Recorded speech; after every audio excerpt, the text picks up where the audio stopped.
Rajkot game zone કાંડને લઈને અમરેલી જિલ્લા કોંગ્રેસે યોજી કેન્ડલ માર્ચ। અમરેલીના રાજકમલ ચોક ખાતે કોંગ્રેસે કેન્ડલ માર્ચ અને મોબાઈલની ફ્લેશ લાઇટ દ્વારા પાઠવી શ્રદ્ધાંજલિ।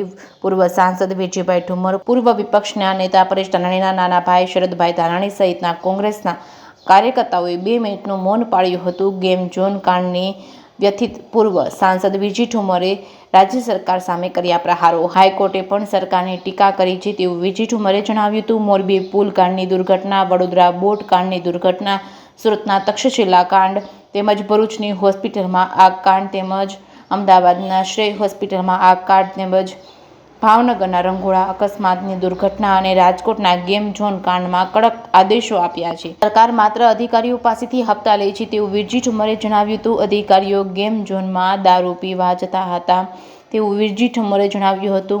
મુખ્યમંત્રી, ગૃહમંત્રી પ્રેસ ના કરે અને કમિશનર પ્રેસ કરતા ઊભા થઈ જાય તેવું દર્શાવે છે તેવું વિજય ઠુમ્મરે કહ્યું હતું। ડબલ એન્જિનની હપ્તા વધારે લેતી સરકાર છે। અમરેલીમાંથી 250 કરોડનો ડ્રગ્સ પકડાય છે। આયુર્વેદના નામે દારૂ વેચાઈ રહ્યું છે। ગાંધીને સરદારની માફી માંગીને રાષ્ટ્રપતિ શાસન લાગુ કરવું જોઈએ। તો ભારતીય જનતા પાર્ટીની ટીલાળા હસી રહ્યા છે ત્યારે દેશનું મોડલ સ્ટેટ બરબાદીના પાપ ભારતીય જનતા પાર્ટીએ કર્યું છે।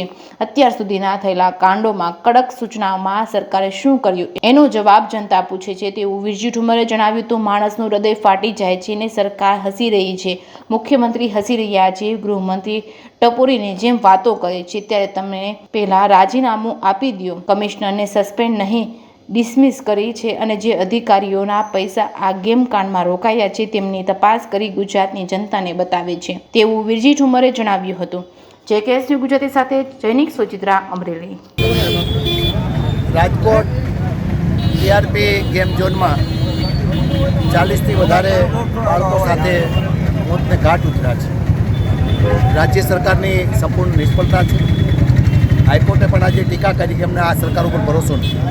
માત્ર ટીઆરપી ઝોન નહીં, કાંકરિયામાં રાઈડ દુર્ઘટના, હું ધારાસભ્ય હતો ત્યારે પણ મેં વાત કરી હતી વિધાનસભામાં। મોરબી ઝૂલતા પુલની દુર્ઘટના, વડોદરા બોટકાંડની દુર્ઘટના, સુરત તક્ષશિલા આગકાંડ, ભરૂચની હોસ્પિટલમાં આગકાંડ, અમદાવાદ શ્રેય હોસ્પિટલમાં આગકાંડ, ભાવનગર રંઘોળા અકસ્માતમાં દુર્ઘટના, રાજકોટ ગેમ ઝોનની દુર્ઘટના। કડક આદેશો સરકારે આપ્યા છે। સરકાર માત્ર અધિકારીઓ પાસેથી હપ્તા લે છે અને આ ગેમ ઝોનમાં અધિકારીઓ પણ એમાં રોજ દારૂ પીવા જતા હતા અને આવો મોટો બનાવ બન્યો છે ત્યારે સરકારની સંપૂર્ણ નિષ્ફળતા છે। ગૃહ રાજ્યમંત્રી અને મુખ્યમંત્રી આવીને પ્રેસ પણ ન કરે અને ત્યાંના કમિશનર પ્રેસ કરતાં ઊભા થઈ જાય, શું દર્શાવે છે? હપ્તાખોરમાં ચાલતી આ દેશની સરકાર છે, રાજ્યની સરકાર છે, ડબલ એન્જિનવાળી વધારે હપ્તા લેતી આ સરકાર છે।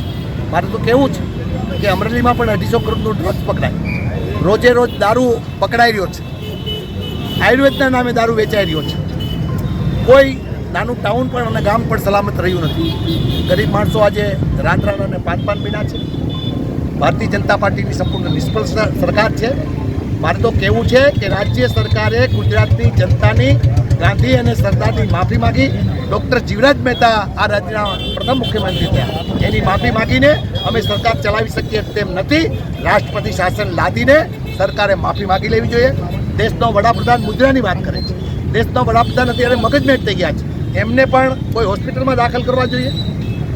આટલા બધા બાળકો મરી રહ્યા છે છતાં પણ પેટનું પાણી હલતું નથી। ભારતીય જનતા પાર્ટીનો ટીલાળા હસી રહ્યો છે, શું દર્શાવે છે? ખુરશીઓ નાખીને બેઠા, શું દર્શાવે છે? એક પણ અધિકારી બાબતમાં કોઈ માણસ બોલી શકતો નથી। સરકાર તો સંપૂર્ણ નિષ્ફળ ગઈ છે। ગુજરાત આજે બરબાદ થયું છે। દેશનું એક મોડલ સ્ટેટ સંપૂર્ણ બરબાદીના આરે લઈ જવા માટેનું જો કોઈ પાપ કર્યું હોય તો ભારતીય જનતા પાર્ટી કર્યું છે। વર્ષોથી એની સરકાર ચાલે છે અને રોજ આવા કાંડ થયા છે। કડક સૂચનાઓ આપે છે। શેની કડક સૂચનાઓ આપી છે? પહેલો જે બનાવ બન્યો એ પુલ કાંડનો, એમાં કડક સૂચનાઓમાં શું કર્યું સરકારે? એની પહેલાંનો જે બનાવ શ્રેયસ હોસ્પિટલનો બન્યો એમાં સરકારે કડક સૂચના આપી, શું કર્યું? કાંકરિયામાં જે બનાવ બન્યો કડક સૂચના આપી, સરકારે શું કર્યું? એનો જવાબ ગુજરાતની જનતા પૂછે છે, અમે કોંગ્રેસ પક્ષ પણ પૂછીએ છીએ। આજે કોંગ્રેસ પક્ષ તરફથી શ્રદ્ધાંજલિનો કાર્યક્રમ આપ્યો છે। જે લોકો આપણે જે વિદાય થયા છે એમના આત્માને પ્રભુ શાંતિ આપે, એમના માતા પિતાને દુઃખ સહન કરવા માટેની પ્રભુ શક્તિ આપે। એક કકળાટ અમે જોયો છે, એ રુદન જોયું છે, માણસનું હૃદય ફાટી જાય છે એ પ્રકારના બનાવ બની રહ્યા છે. પણ સરકાર હસી રહી છે, મુખ્યમંત્રી હસી રહ્યા છે, ગૃહમંત્રી ટપોરીની જેમ વાતો કરે છે. ત્યારે ગૃહમંત્રી, તમે તો પહેલાં રાજીનામું આપી દો અને કમિશનરને સસ્પેન્ડ બદલી નહીં, એને ડિસમિસ કરવા માટે હાઈકોર્ટે કહ્યું છે અને તાત્કાલિક અસરથી ડિસમિસ કરે અને જે કમિશનરોમાં સંડોવાયેલા છે, જે અધિકારીઓના પૈસા આ ગેમ કાર્ડમાં રોકાયેલા છે, તેમની તપાસ કરીને ગુજરાતની જનતાને જણાવે.